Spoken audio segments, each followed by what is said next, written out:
So hello guys, this is our introduction video in partial differential equation. So let's start with homogeneous PDE. Okay, for higher order.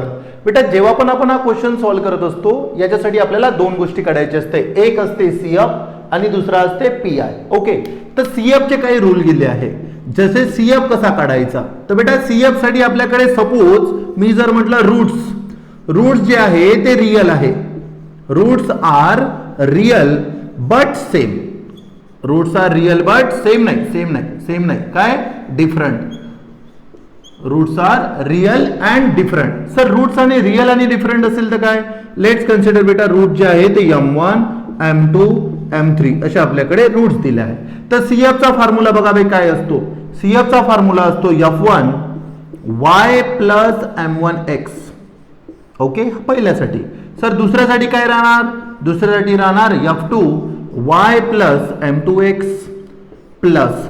Sir तिसऱ्यासाठी काय राहणार f3 y plus m3x. Okay, always जितके पण route असेल त्याच्यानुसार आपण हे फॉर्म्युले लिहिणार. m1 साठी f1 y plus m1x, m2 साठी f2 y plus m2x, m3 साठी काय येणार f3 y plus m3x. Okay, हे कशासाठी, जेव्हा तुमचे रूट्स कसे पाहिजे रे, रियल अँड डिफरंट. रूट्स कसे पाहिजे, रियल अँड डिफरंट. ओके, आणि दुसऱ्या याचा रूल आहे एक. सर जेव्हा तुमचे roots are real and same, roots are real and same असेल तर काय मतलब, sir m1 is equal to काय राहणार रे m2. m1 is equal to काय राहणार m2. जेव्हा हे रूट्स रियल आणि काय असेल सेम असेल त्याच्यासाठी फॉर्म्युला. याच्यासाठी फॉर्म्युला असतो बेटा CF is equal to f1. बघा इकडलाच लिहित आहे सेम टू सेम. इकडे काय लिहिलं f1 y प्लस m1x, इथे पण तोच लिहिणार y plus m1x. Okay sir plus, sir दोन्ही तर सेम आहे जी, ऐकून घे पहिले. ओके, काय लिहिलं असतं f2 y प्लस m2x लिहिलं असतं. काय लिहिलं असतं, m1 आणि m2 सेम आहे पण बघा इकडलेच लिहिले, बट बेटा इथे एक चेंज असतो. सर सेम असल्यामुळे इथे काय लिहिणार बेटा x, इथे काय लिहिणार x, सेम आहे म्हणून इथे काय लिहिणार x. So this is our rules for CF. Imaginary पण रूट असते, पण आय डोंट थिंक की तुम्हाला इमेजनरी रूट कधी विचारले जाणार. करेक्ट आहे, बिकॉज जेव्हा पण आपण higher order differential equation solve करत असतो ओके, तेव्हा बेटा तुम्हाला जे पण रूट्स विचारले गेले आहेत ते कसे आहे, रियल आणि कसे आहे सेम किंवा डिफरंट. इमेजनरी रूट्स तुम्हाला विचारले जात नाही. याच्यासाठी मग सर इमेजनरी असेल तर काय, त्याच्यासाठी बेटा वेगळे रूल्स आहे, वेगळे आणि त्याला सॉल्व केले जाते. ओके, तर हे झालं आपल्यासाठी काय CF काढण्याची टेक्निक. ओके, आता आपल्याला काढायचं आहे PI.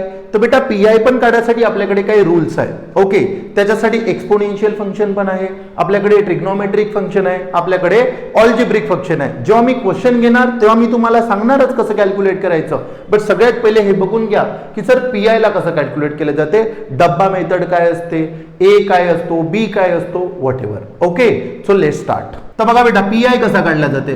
तर बेटा PI साठी पण काही रूल्स आहे. तर वेगळ्या फंक्शनसाठी मी सगळ्यात पहिले काढतो एक्सपोनेन्शियल फंक्शनसाठी. कशासाठी, एक्सपोनेन्शियल फंक्शन.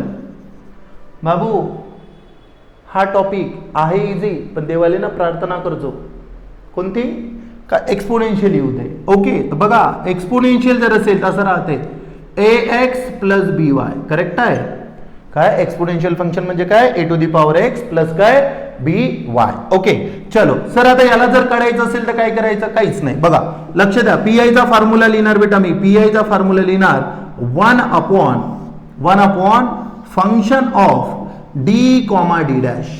ओके सर, हे का बवासीर आहे सांगतो. ओके, फक्त हे शिकून घे याचे कसे काढायचे, A आणि B कसा कॅल्क्युलेट करायचा. जेव्हा मी समोर क्वेश्चन सॉल्व करेल तेव्हा मी सांगतो. करेक्ट आहे. ओके बेटा याला लिहायचं e⁴ax plus by. Sir same to same छापायचे का जी, हो. ओके बघा सेम टू सेम छापलं. आता याच्या बाजूनं फाडायचा डब्बा. करेक्ट ना, याच्या बाजूनं काय करायचा डब्बा. ओके, एक्झाम्पल साठी सांगतो. एक्झाम्पल साठी मी जर म्हटलं e⁴2x प्लस 3y दिला आहे. एक्झाम्पल साठी म्हटलं फक्त काय, एक्झाम्पल साठी काय दिलं आहे तुला 2x plus 3y. Okay sir 2x plus 3y जर दिलं असेल तर मला सांग बे x सोबत काय आहे a. तर a इज इक्वल टू काय राहणार 2. ए इज इक्वल टू काय राहणार 2 आणि वाय सोबत काय आहे तर बी इज इक्वल टू काय राहणार 3. That's it. एवढंच सर. हो. आणि ऐकून घ्या आता सर, हा जो ए असते त्याला म्हटलं जाते बेटा डी. त्याला काय म्हटलं जाते डी. आणि हा जो बी आहे त्याला काय म्हटलं जाते डी डॅश. त्याला काय म्हटलं जाते डी डॅश.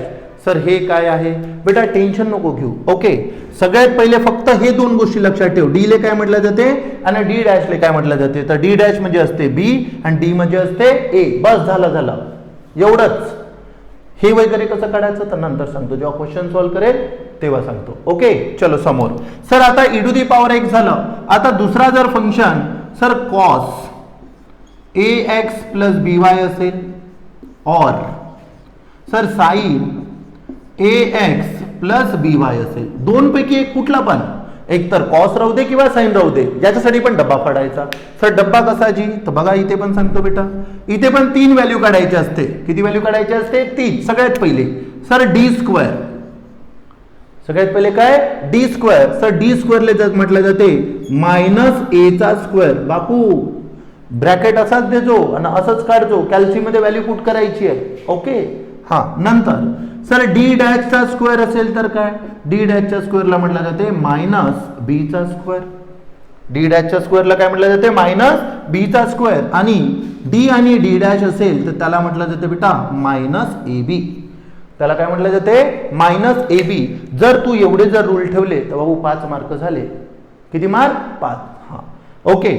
आता हे जर 2 रूल लक्षात ठेवायचे आणि नंतर याच्यानंतर अजून एक रूल आहे कशासाठी, ऑल्जेब्रिक फंक्शनसाठी. तर जेव्हा मी क्वेश्चन सॉल्व्ह करेल तेव्हा मी ऑल्जेब्रिकचा पण रूल सांगेल. ओके, तर this is our introduction video. Okay, so I hope बेटा तुम्हाला सीएफ आणि पीआय एक थोडीशी आयडिया येऊन गेली असेल. आणि जेव्हा आपण लास्ट मध्ये आन्सर लिहित असतो, जेव्हा आपण सोल्युशन लिहिणार, सोल्युशनची गोष्ट करत आहे मी लास्ट मध्ये. ओके, तर त्याला लिहिणार आपण Z is equal to CF plus PI. काय लिहिणार, Z is equal to CF plus PI. This is our last answer. जेव्हा मी क्वेश्चन सॉल्व्ह करतो तेव्हा मी तुला सांगतो. Okay, so I hope you get my video. Thank you.